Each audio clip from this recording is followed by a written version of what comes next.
And welcome back to My 70s with Supermac, Part 2. What was your most luckiest and also unluckiest grounds, Malcolm, during your playing career? Luckiest, I would say, Coventry. Okay, yeah. In terms of the number of, I would just constantly score there. Yeah, you did score a hat-trick as well, didn't you? At Well, I did. And they had one of the first electronic scoreboards. Mm. And so the board read Coventry 0, Newcastle 3. And then under that, under Newcastle United was 999. Yeah. You know, it's a good number to remember for dialing. And so, yeah, Coventry was the good one. The one that I really found it difficult at was Leicester, Filbert Street. Always had a difficult time, you know, trying to find a bit of space, trying to get on the end of stuff in the penalty area. Yeah, it was a ground that I didn't take to at all. Leicester City, though, as a team, was the team that you scored your perfect goal against, wasn't it? Yeah. It was a Saturday afternoon at St James Park, and I think we were already leading 1-0, and Leicester had a corner, and I went back and I marked the fella on the near post, and the corner was swung in, and I think it was Paddy Howard got his head to it and headed it out, and he'd found a bit of space to put it in, and Irving Natris, who was quick and strong, very athletic, he bolted out of the penalty area and got on the ball. He was in the inside right channel, and he just started to run with the ball, and me on the goal line, I thought, right, here I go. And I just absolutely sprinted. So Irving is going through the inside right channel, and I'm going through the very, very dead centre. And I'm about 12 yards behind him, going like the clappers, and the two of us left all of the Leicester players. And there was just one Leicester player on the halfway line that sort of stayed back, John Samuels it was, the midfield player. Yeah. And Irving Natris, what I knew of Irving was that he was a great player in his own half, but he got nervous going into the opposing half. Mm-hmm. You know, he was very much a defensive thinker, and so he wasn't comfortable getting forward. And so he's gone about 4 or 5 yards into the Leicester half, and John Samuels didn't know quite where to go. He's looking at Irving one way, and then he's looking at me. Who should he cover?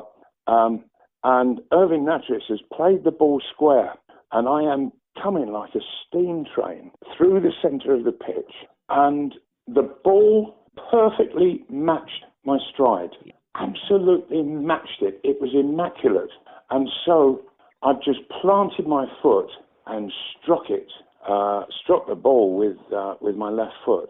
And it was from the centre circle.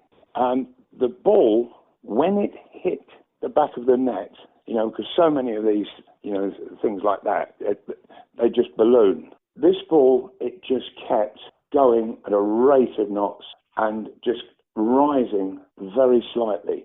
And it hit the back of the net at 5 feet. You know, there was still 3 feet to go before you got to the bar. And I struck it. And the keeper, he really tried to reach it and just couldn't get there. I've got a fabulous photo somewhere, and the keeper is 5 feet off the ground, totally horizontal, completely stretched out. Wow. And the ball is actually hitting the back of the net.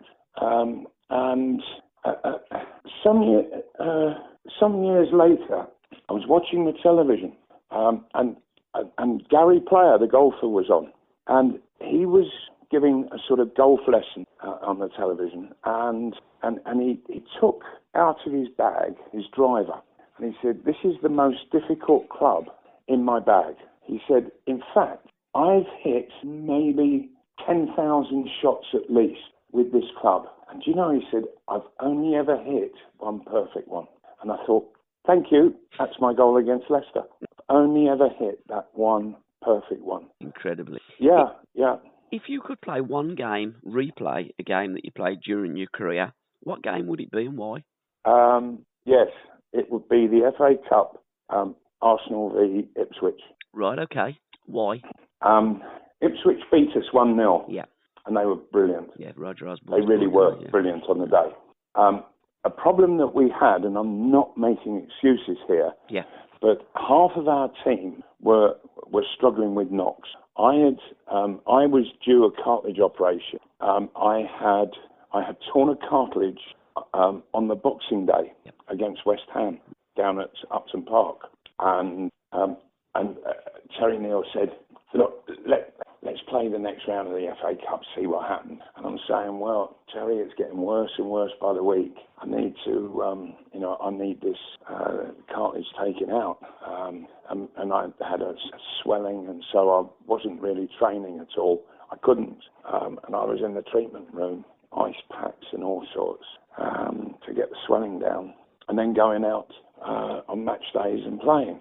And so we kept winning in the FA Cup, and in the end, Terry Neal, he's saying, "Oh, come on, we're in the 5th round. Let's keep going. We're into the 6th round." And then it was the semis, and of course I scored 2, I think. Yeah, you did. Leighton Orient, who got through to the semis. Well done then. And we beat them 3-0, I think, at Stamford Bridge. Yeah, you did. Yeah, and then it got to the final.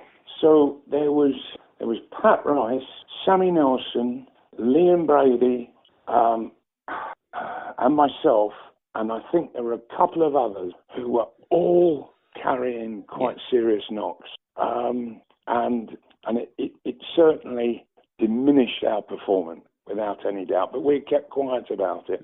I would have just loved to have had the opportunity to have a totally fit Arsenal side and go back out and replay that match. Don't take anything away from Ipswich. They were brilliant. But sadly, we weren't physically fully up for it, I don't think.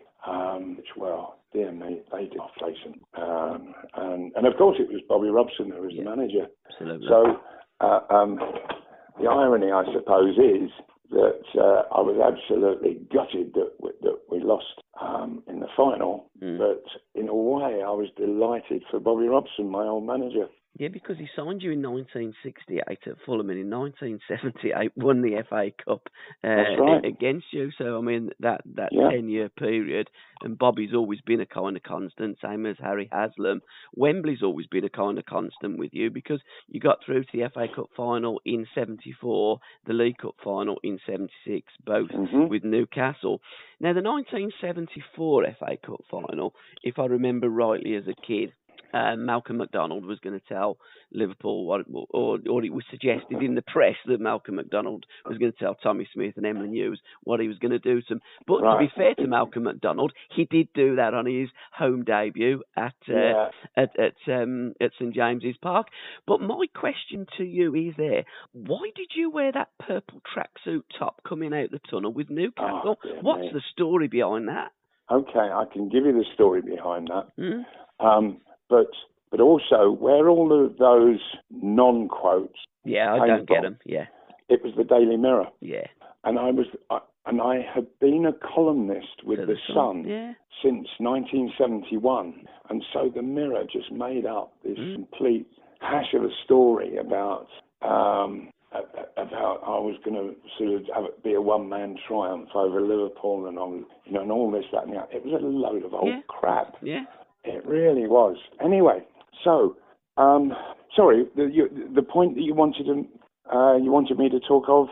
The tracksuits, they were a purple, garish, horrible thing, because the press cuttings and what come out in the press, I don't believe anything that comes out there. They make it all up. But we can't make up what we saw, a horrible purple tracksuit top by Newcastle United. Yeah, with yellow trim. Yeah, it was awful, wasn't it? Yeah, it was like a pinky purple with yellow trim. Yeah. Now, when we beat Burnley in the semi-final. Yeah. I had said to the players before, look, if we do get through to the final, we ought to be represented. There is money to be made, but we need somebody who knows what they're doing to handle all of that. Now, agents were sparse in the game. It wasn't something that was as prolific as it is now. Yeah. Nothing like it. And there was a rule that nobody else but the player can negotiate a contract. You couldn't have a representative back in those days. Mm-hmm. And so an agent then was purely for off-the-pitch matters. Yep.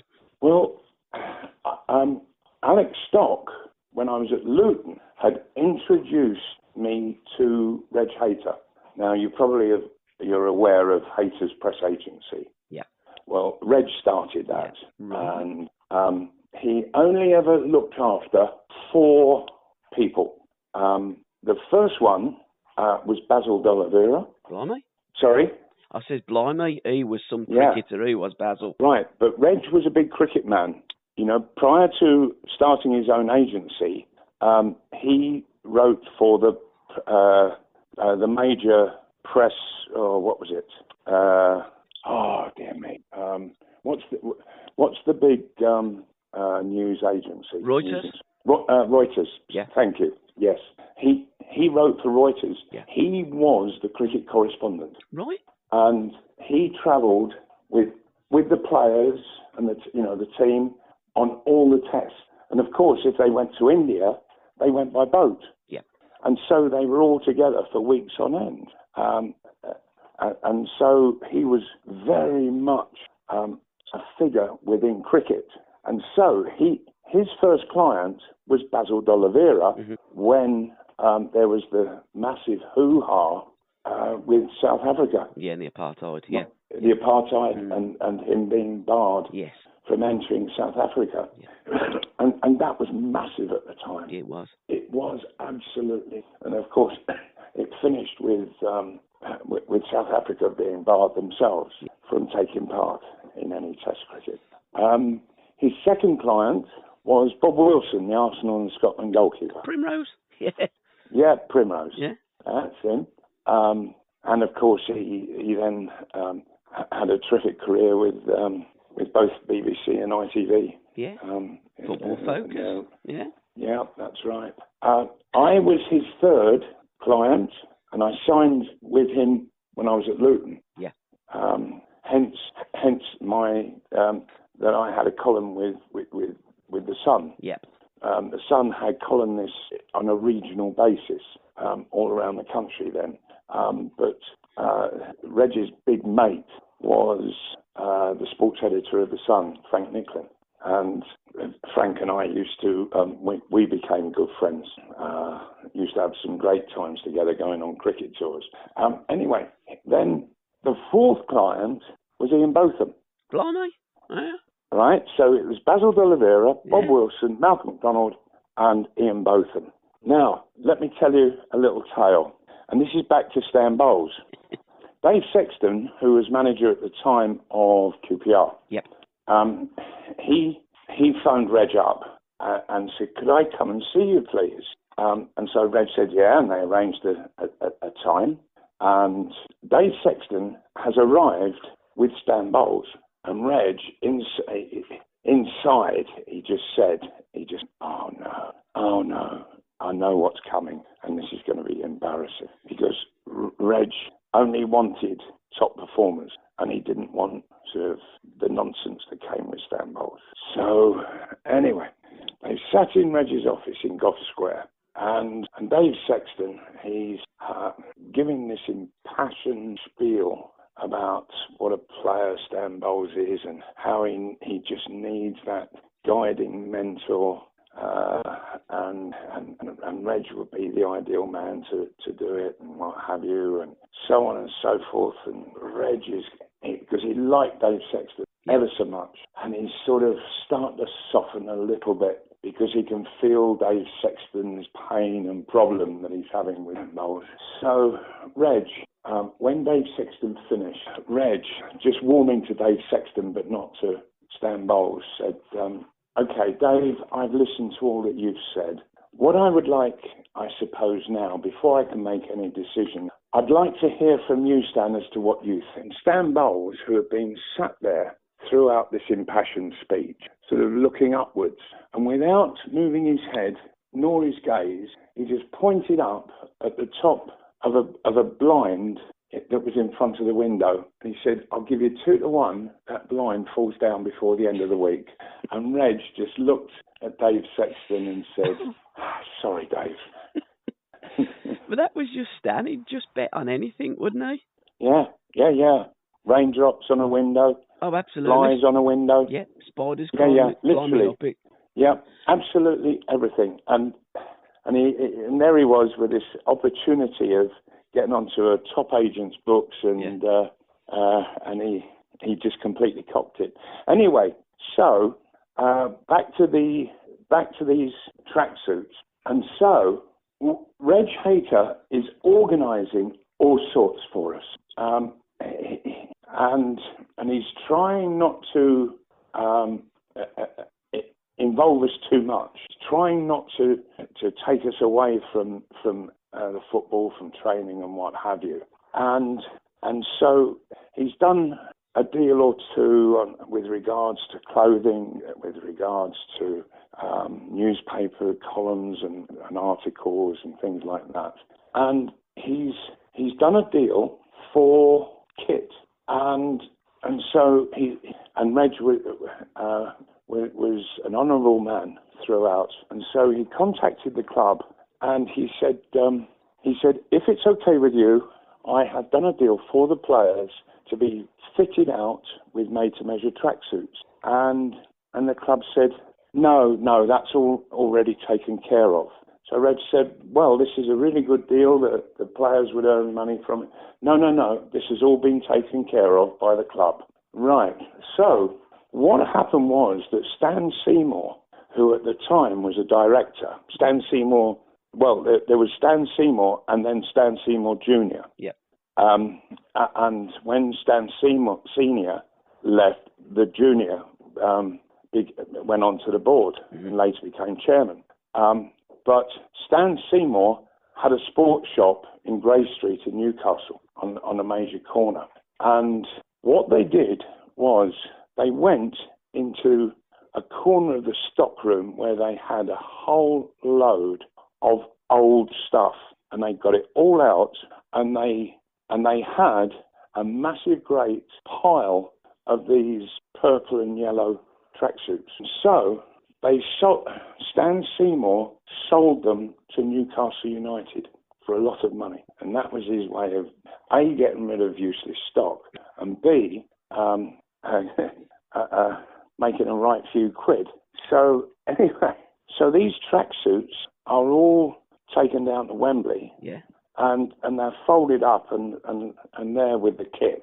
So we've gone into the dressing room, and when we're getting changed for the game, people have started putting these tracksuits on, and what we discovered was they were all extra large. So Terry Hibbett, in the dressing room beforehand, he's put the bottoms on of this tracksuit, and the waist has come under his armpits. I bet. And he's pulled out the waist at arm's length. You know, that they were for somebody who weighed about 40 stone. Absolutely, and he was 8, 9 and stone. And Terry Hibbett was this slight little fella. Yeah. You know, it wasn't 7.5 stone soaking wet. Mm. And we said, we can't wear these. We can't wear these. This is all absolute crap. Unsellable crap at that. And so Joe Harvey sent word, no, these tracksuits, they're all wrong. The word came down from up above, they have to be worn. And so we said, well, look, we won't wear the bottoms. We'll just put the tops on. But what we were having to do was like get safety pins and pin them up at the back. You know, but this was how Newcastle did it. You know, it was all so amateurishly pathetic. When Sunderland won the cup in '73, the year before we got to Wembley. Yeah, beat Leeds. And Sunderland, second division side, due to play Leeds United, Sunderland are more than likely going to get an absolute tanning. Yep. And so they said, well, come on, let's go and make it a bloody good week and a weekend. And so the club has booked in the squad of players into a big hotel just outside of Croydon, massive sort of country hotel. And the players have stayed there all week. And then they've gone out of Wembley. And, of course, they've beaten Leeds. Ian Porterfield scored the winner. And they've literally been on a week's jolly because they didn't really have to take it all that seriously. They weren't expected to do anything. Spot on, second division, weren't they? Yeah. Yeah. And so, a year later, the board of directors at Newcastle say, well, if it's good enough for Sunderland, we're going to do exactly the same thing. And we said, no. Well, why do we want to be down there for a whole week? We're taken away from our regular training facilities. Yep. We're being taken to a hotel where the food is rich. Yep. What we want is simple fare cooked at home. And then we can travel down on the Friday afternoon after we've trained in the morning. Yep. And that's exactly what Liverpool did. But no, because Sunderland did it the year before, the directors said that we had to do it as well. And it was nonsense, sheer nonsense. What suited Sunderland in the second division was quite different to what was suitable to us in the first division. And, and as a side who we used to get beat at Liverpool, but we used to beat them all the time at St James. So here we were, neutral venue. And the whole thing, it just became farcical. Yeah. The whole week was farcical. There was no decent training facilities anywhere. And we were playing on this sort of scrubland, for training. And you couldn't probably kick the ball. The grass was that long. But that was how Newcastle wanted to do it. Also, there was one other thing. And this was probably the most important thing to our downfall. And that was that Keith Birkinshaw, our coach, he had been having a major row with the board trying to get a new contract. And that he wasn't well paid at all, let's put it that way. And he'd been pushing and pushing to get a decent deal from the club. And nothing was forthcoming. And it got to the Wednesday down there, and Berkey went to see Joe Harvey, and he said, I'm telling you now, Joe, if I am not treated with some respect by the board, and they come to a reasonable deal, then I'm having nothing to do with this. I don't want to know any of this. I'm going to be away. And so Joe panicked, and he said, look, I tell you what, Berkey, just for this game, I'm going to let you pick the team. How's that? And Joe's thinking was that there wasn't really much that could be done to improve on on the kind of team that we were. We played 4-4-2 without the ball, and as soon as we got the ball, Stuart Barraclough pushed up on the right wing and made it 4-3-3. So 4-4-2 without, 4-3-3 with the ball. And so Berkey, he agreed. Now, and what he came up with, it was a whole load of nonsense. It was the worst thing that ever he could have done. And what he did was he dropped Stuart Barraclough. So that meant that our supply from the dead ball line was gone. John Tudor and I, when I say our supply, and he played a mid-four, but really tight, so that they were cramped in the very centre of midfield. Well, the one person who could not believe his luck in this was Alec Lindsay, the Liverpool left-back. He was one of the slowest guys in football. And he must have been absolutely dreading, from the semi-final, he must have been dreading facing Stuart Barraclough, who was the quickest winger going. He was almost as quick as me. And so we were a frightening front pair. He wide, me centre, pace-wise. And all of a sudden, not only is Stuart Barraclough not playing, but there was no wide midfield player on his side at all. Yeah. Well, not on the other side either. It was all very narrow. Mm. And so Alec Lindsay just bombed on down the line for the whole game. And there was nothing we could do about it. And Berkey insisted on that's how we played and we weren't to change it and what have you. And once Liverpool realised, because the first half was a half to be forgotten by both sides, wasn't it? Yeah. Yeah. But in the second half, for heaven's sake,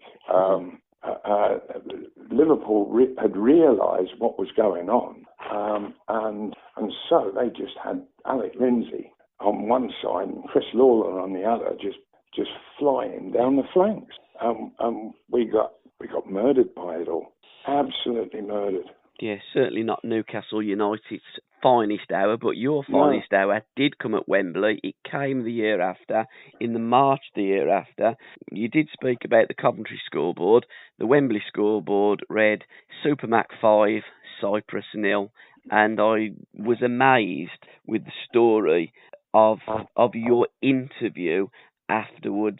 So let's talk about the 5 goals and then that story of Don Reddy's incredible. Well, when I've been a regular when fit. Yeah, he was. Yeah, in Alf Ramsey's squad and the 23s. Yeah.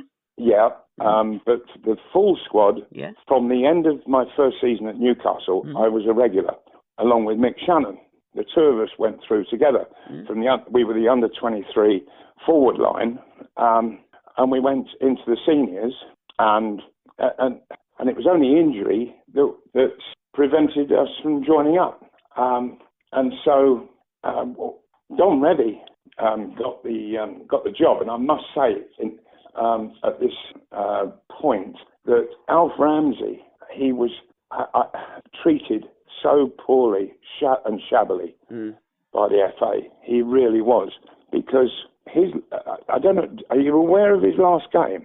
Yeah, it was Portugal away, wasn't it? 0-0 when you absolutely battered them. And That's he right. got sacked after that game, didn't he? Yeah, we absolutely battered them. But he gave first caps to about 6 players. Yeah, because he was rebuilding for the future, wasn't he? Yeah, it was a complete rebuild. Yeah. And from the 66 side, there was only Alan Ball left and Martin Peters. Yeah. And after those two, Mick Shannon and I were the most capped. Yeah. And so what they did to Alf was absolutely diabolical.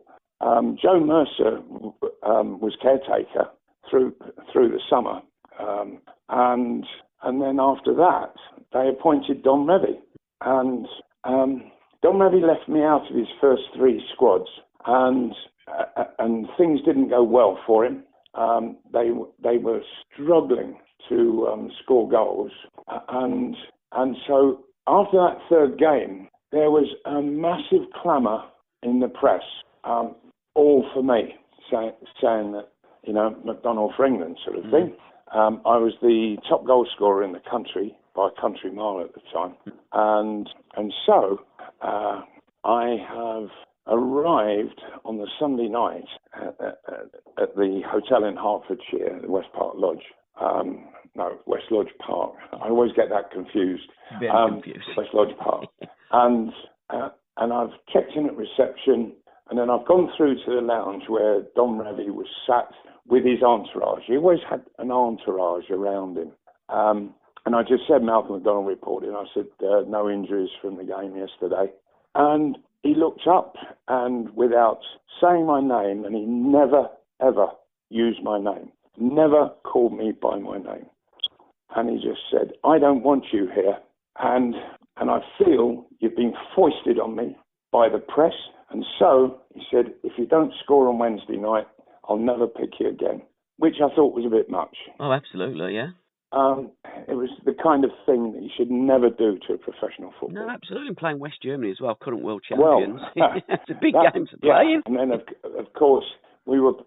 I had to score to preserve my England career. I had to score against the world champions in their first game since winning the World Cup, which was an outrageous task to throw at somebody. But anyway, out we went, and Colin Bell scored in the first half. There was about 15 minutes left, and Borley, he played a ball to Mick Shannon, and Mick Shannon was fouled, and he had gone down, and Borley just kept running. And so Mick, as he was down on the ground on his knees, he kneed the ball into the path of Borley, who went down to the byline and hit across to the far post. It evaded Sepp Meyer, the keeper, Franz Beckenbauer, Schwartzberger or something like that. Yeah, I'm not familiar with the centre half now. It's been a few years ago. So it dropped beyond all of them. Yeah. And I nipped in front of the right back, got my head to it, made it 2-0. Thank you very much. And the referee blew the full-time whistle some 15 minutes later. We had won 2-0, and not only have we won, but in all honesty, we had pissed all over them. Oh, you had, yeah. Borley and Uddy just run the show, didn't they? They dominated the midfield, and England won. And so we were in the dressing room, cup of tea in hand, and Don Revie came into the dressing room, and he went across to Peter Shilton, the keeper, shook him by the hand, said, "Well played, Peter. Well played, Colin Todd. Well played, David Nish." And continued shaking hands, 4, 5, 6, 7. Shook hands with a fella next to me, Mick Shannon, shook him by the hand, and then walked past me and totally ignored me. Never said a word. And I sort of looked, and Revie shook hands with the 10 and the 11 and walked out the dressing room. And Borley, he looked and he said, "I saw that." I said, I'll talk to you later about it. And so later I told him what the story was, and he said, "That's outrageous, absolutely outrageous." He said, "Leave it with me." And of course we had to wait for about 6 months, 5 or 6 months, until the next game, which came in the March, which was the European Championships qualifier against Cyprus. And so I was called up again by Revie, and so I've arrived at the hotel, checked in, gone to the room that Revie had and told him that I hadn't got any injuries from the game before. And he said, and he just looked at me, never used my name, and he just said, "The same applies as last time. If you don't score, I'll never pick you again." And I told Borley that night, and he was absolutely outraged that it should have been done twice to me. And so on the afternoon of the game, we had lunch after training. Then we had a bit of a sleep, and then had some tea before we were going off. But then we had a meeting, and at the end of that meeting, we were told to go and get our bags and get onto the bus. And everybody had left the meeting room, and Borley he signalled to me to go back in, and he called Mick Shannon, he called Alan Hudson, and he said, "Over here, guys." We went back in the room, and he said, "I've got a question for the three of you." He said, "Who has scored the most goals for England in a single match?" And we all sort of shook our heads and said, "No, I don't know. I haven't got a clue." And Borley said, "Right, I can tell you, it's Willie Hall. In 1938, he scored 5 against Northern Ireland at Windsor Park." He said, "Now, tonight," he said, "the three of us are going to make goals for this man, and we're going to make 6 for him. He's going to break the scoring record." He said, "Are you up for it?" And they went, "Yeah," because he explained to them what Revie had been doing to me. And both Huddy and Mick Shannon, they just went, "What? That is so out of order." And so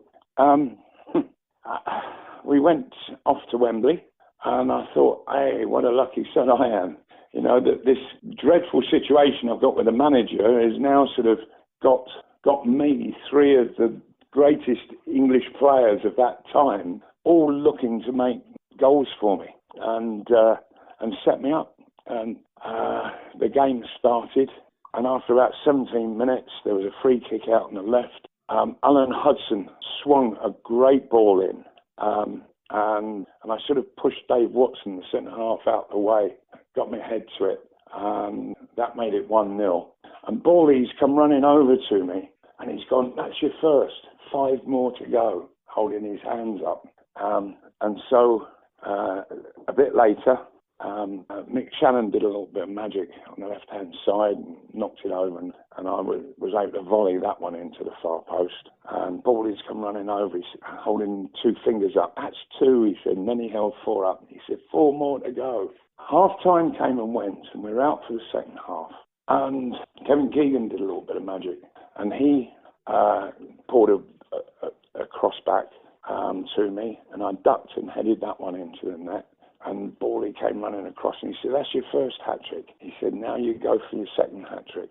And then there was a substitution made. I forget now who was taken off, but Dave Thomas came on, who was playing for QPR at the time. He's a County Durham lad, great horticulturalist, and a great crosser of a ball as well.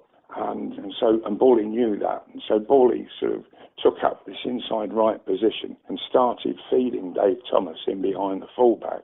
And Dave Thomas has sent one cracking crossover, and I've got way above the centre half and headed that into the far corner. And Bawley's come running across. He's gone, "That's 4, 2 more to go." And then, oh, excuse me, I've got somebody knocking at the door. It could be Father Christmas. It could well be. Thank you so much. Yep, it is in disguise. Parcel. It's never for me. It's always for my wife, these parcels. I know the feeling, Malcolm.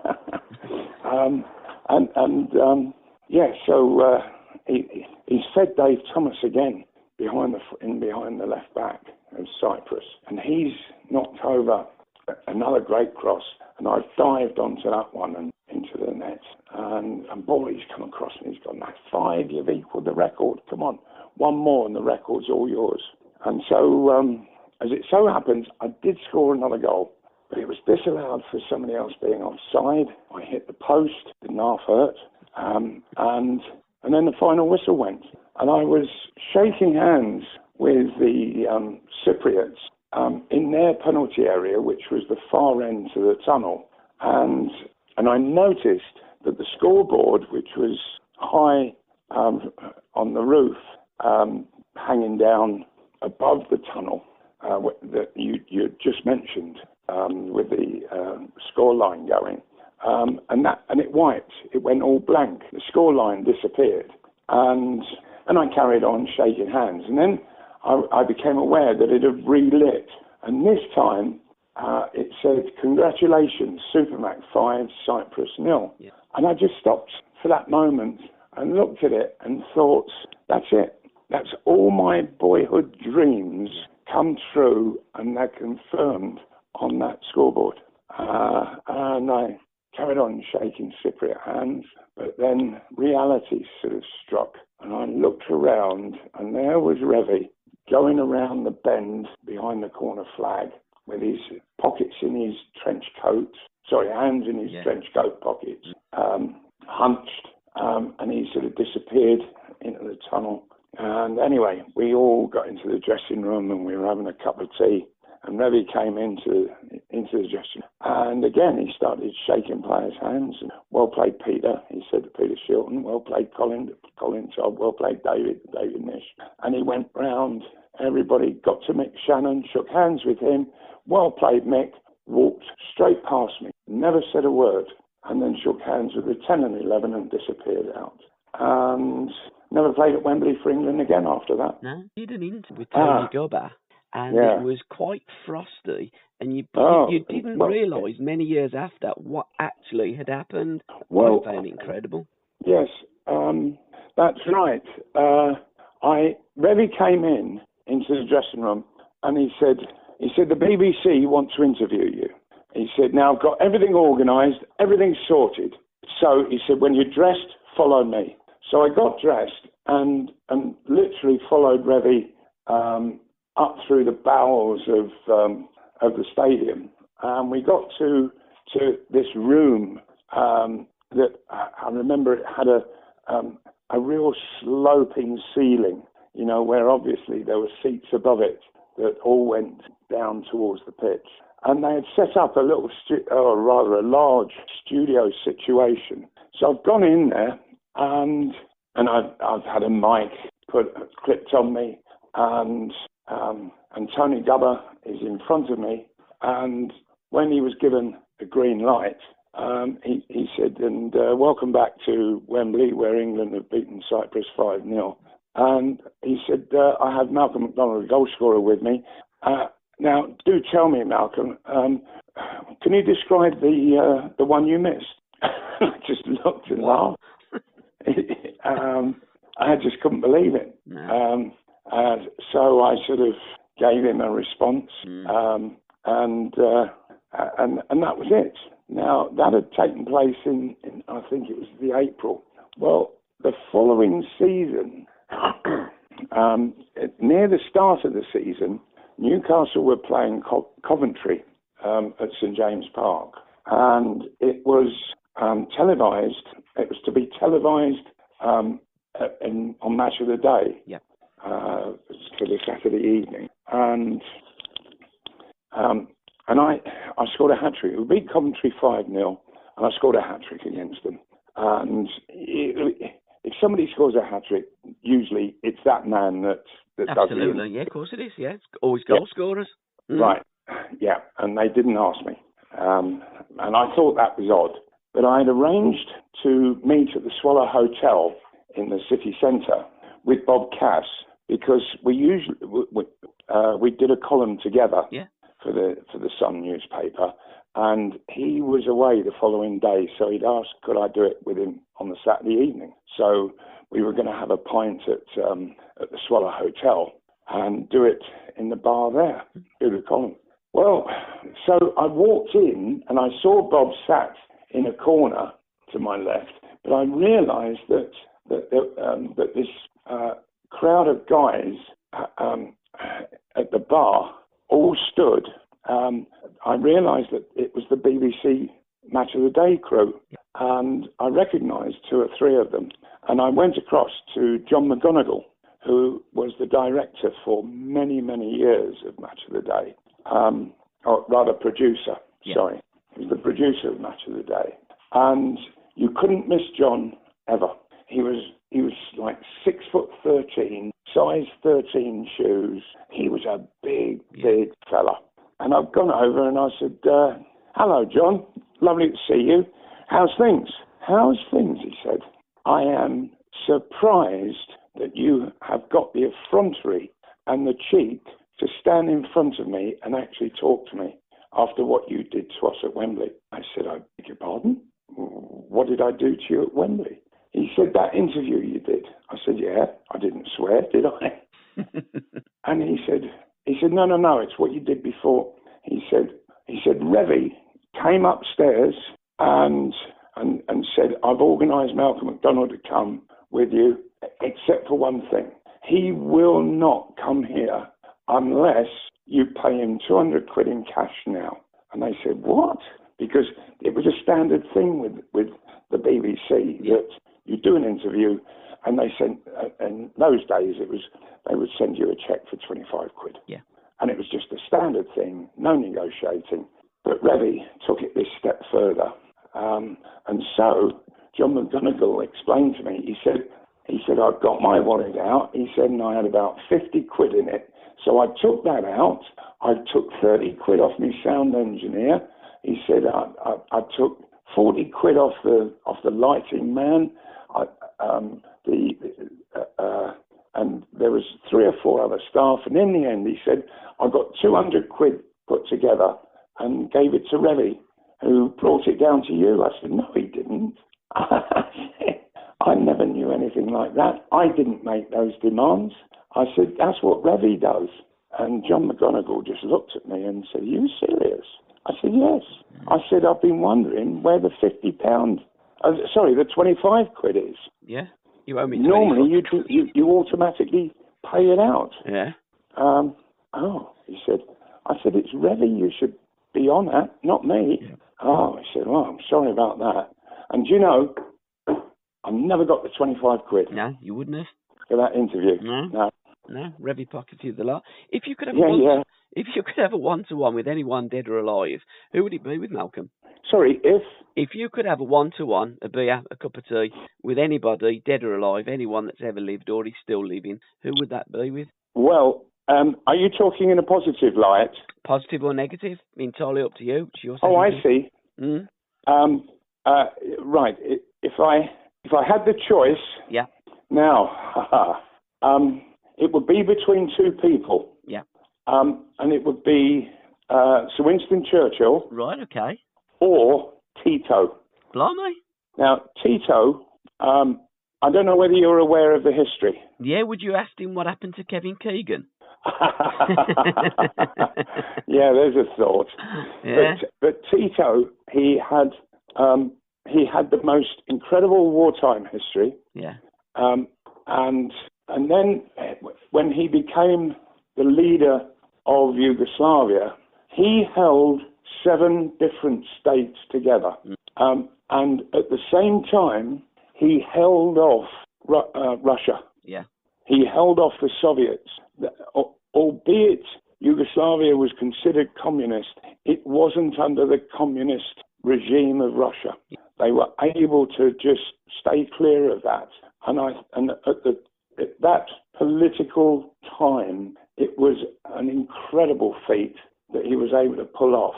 And he held Yugoslavia strong right the way through to his death. And then as soon as he died, it all fell apart.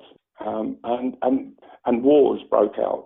So he prevented all of those wars from happening for a number of decades. And he had an incredible war record himself. And I find him a really fascinating guy to achieve what he did. And Winston, for similar reasons. Well, Winston Churchill, I think that, I'm able to read everything about Winston Churchill. Yeah. You can't read everything about Tito. It all sort of came out much later. But there's still a lot of stuff that never did come out. But I think he was one of the great leaders of all time. Let's talk about one of the, not my opinion, but certainly Alan Hudson's opinion, one of the worst leaders of all time, and arguably the worst trip that you've ever been on, Terry Neal and Singapore and Australia. Right. Well, I don't know what it was, but Terry Neal, he seemed to have a bit of a bee in his bonnet when it came to Singapore and Australia. Now, some while beforehand, and remember that Singapore and Australia it was a pre-season trip. Yeah. So this came after the summer break. Yep. And the Arsenal players were due to, I think, train for about a week and then fly out to Singapore. And so I said that I got permission from Terry and Arsenal generally, because for some years I hated long layoffs. They didn't do me any good at all. I needed to keep going on, to keep my touch going, to keep my fitness going. And so what I used to do, and I started this in 1975, I started going abroad and playing. The first time I went, I played over in South Africa, in Johannesburg, for a side called Lusitano, who played at the Rand Stadium, major stadium at the time in South Africa. And I felt huge benefits by this, that I kept the fitness up. I was training, playing, and I was playing 3 games a week. And so by the time I had joined Arsenal, I was approached by an Australian club in Melbourne, South Melbourne, Alice, and and I agreed to go out and play. So I then went to Arsenal and I said, look, if I'm over in Australia, I've got to come back through Singapore. So rather than bring me all the way back to London, to then fly me all the way back out to Singapore for the pre-season trip, why don't I just fly from Australia to Singapore and meet you all there? Makes sense. Yeah, and so they agreed. Terry Neal agreed, and so it was about a week before I was due to fly to Singapore to meet up with Arsenal, and I got a phone call from Arsenal Football Club saying Terry Neal wants you back now. And I said, you're joking. I said, I've got a game to play over here, and so they said, well, we'll have a word with Terry Neal. They came back to me. They said, no, he's adamant. He wants you back. I said, why? Has he given any reason? What's the point? I said, I've got to travel across time zones in both directions.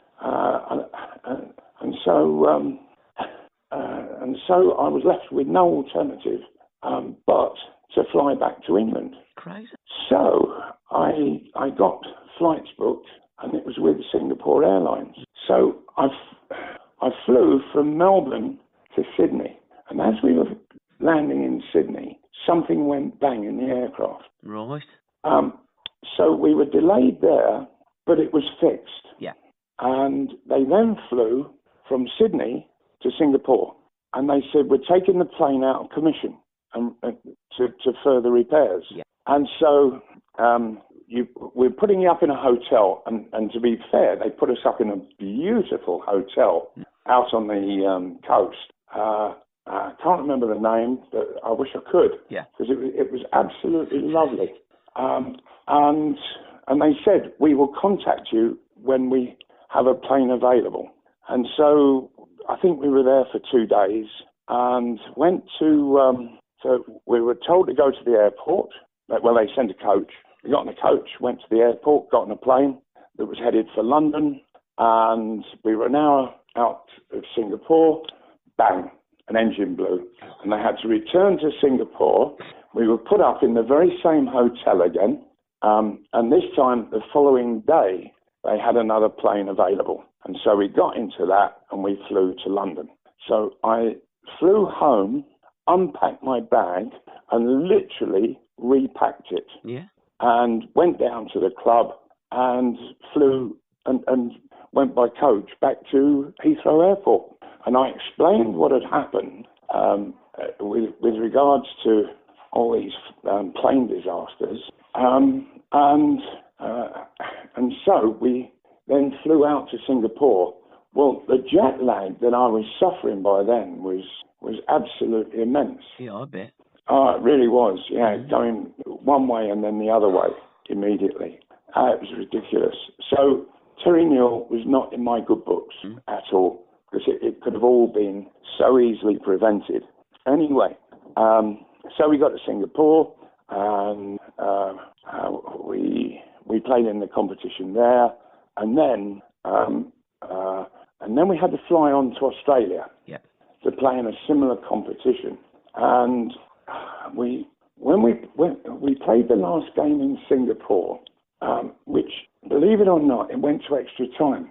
Now, we didn't kick off until 9 o'clock. Yeah. And so it wasn't until after 11 o'clock that we finished playing. And all the kit that we were wearing, it was all rotting because of the state of the temperature and humidity and what have you. It was rotting all of the elastic fibre, and so shorts were falling down, socks were hanging out over the boots, and shirts were sort of like 2 feet longer, and that's how we were playing. Back to Newcastle. Sorry? Back to Newcastle and that tracksuit that you used to wear. Yeah. Incredible. So anyway, we sort of finished. Now, and we went on the scales.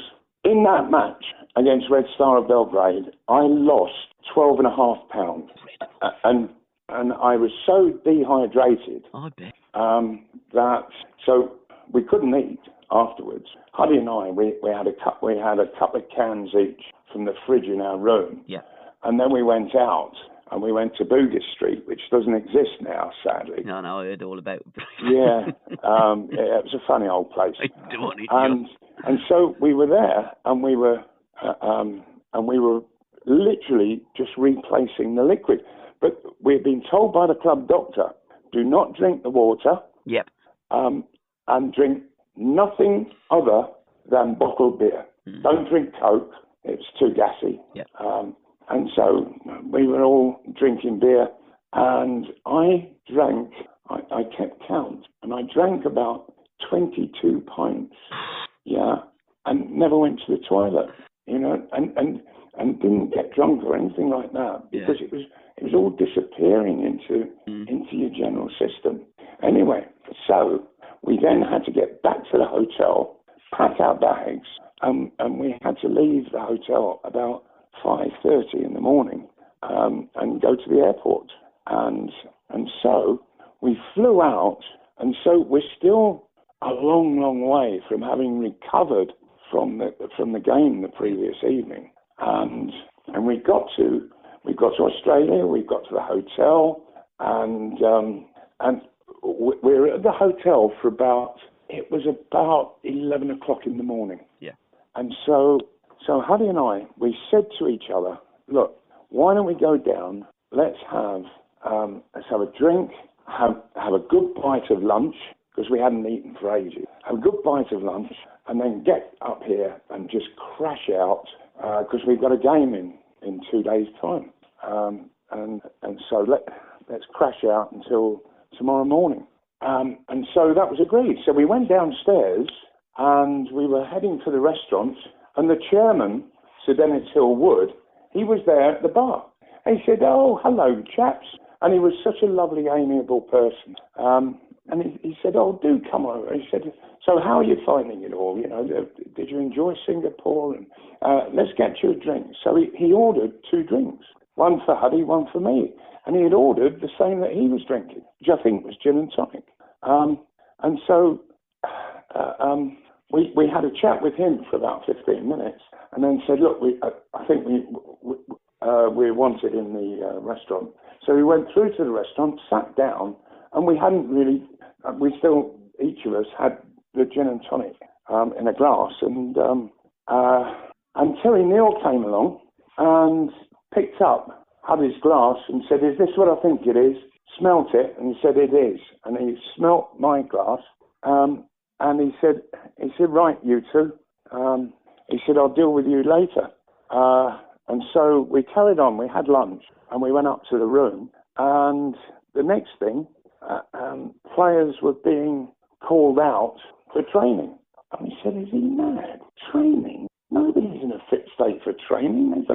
We've got liquid to replace. Training is the worst thing in the world right now. Let people get the liquid back in them, let their food digest, and let them have a bloody good kip, which we hadn't had that night.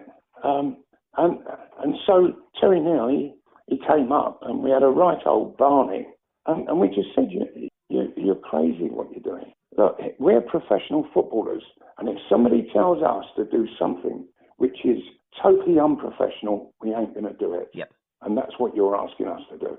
And so he said, right, he said, I'm sending you two home. I said, do what you please, but we're not suffering your madness. And the next thing, we did have a kip, and then Ken Fryer was there, who was the secretary at the time. Lovely bloke. A great fella, yeah, absolutely lovely. And he said, he said he came to see us, and he said, this is a right silly nonsense. And we said, yeah, you're right, Ken, absolutely right. So what are we doing now? And he said, well, I've got your flights booked to Heathrow. So we got on the plane. We got on the plane that night and flew home. And we were both suspended for a fortnight, which was the maximum time, and fined, I think, a fortnight's wages each. And the whole thing, it really was a storm in a very tiny teacup. It's a farce, wasn't it? Sorry? A farce. It was, it was farcical. Yeah. Oh, yeah. Yeah, it was farcical. He had a bee in his bonnet for some reason. I don't know whether it was with me or whether it was with Huddy. Neither of us really discovered. So that was it. And Huddy never recovered in his relationship with the manager. And I felt for Huddy, but he wasn't. But he was the kind of character who just couldn't give ground at all. And so it had broken the relationship between he and Terry Neal. It wasn't as if it had been a strong one in any way. But it had totally broken down, and Huddy couldn't recover from that, and he needed a way. So off he went. It was sad because the way I looked at it was that my relationship isn't with the manager. Yeah. So if the manager wants to do stupid things, that's up to him. But my relationship is with the club. Yeah. Yeah, it's all, as I say, that I think those Arsenal years, the way I look at it as a fan, and not of an Arsenal fan, but as a general football fan, look at that Arsenal team, and I've had many conversations with Uddy about it. Brady, Hudson and Ball in midfield with MacDonald and all the players that they got around them, Frank Stapleton. Yeah. You know, that was a European Cup winning team, and if only Don Howe had arrived earlier, but I think by the time Don had arrived, without any shadow of a doubt, he was brilliant, Don Howe. Yeah. Absolutely brilliant. And just a shame that manager and an Arsenal player asked Alan the question, if Terry Neal wasn't the manager, would you have stayed? And his answer was yes, but if Terry Neal wasn't the manager, he might not have been there in the first place.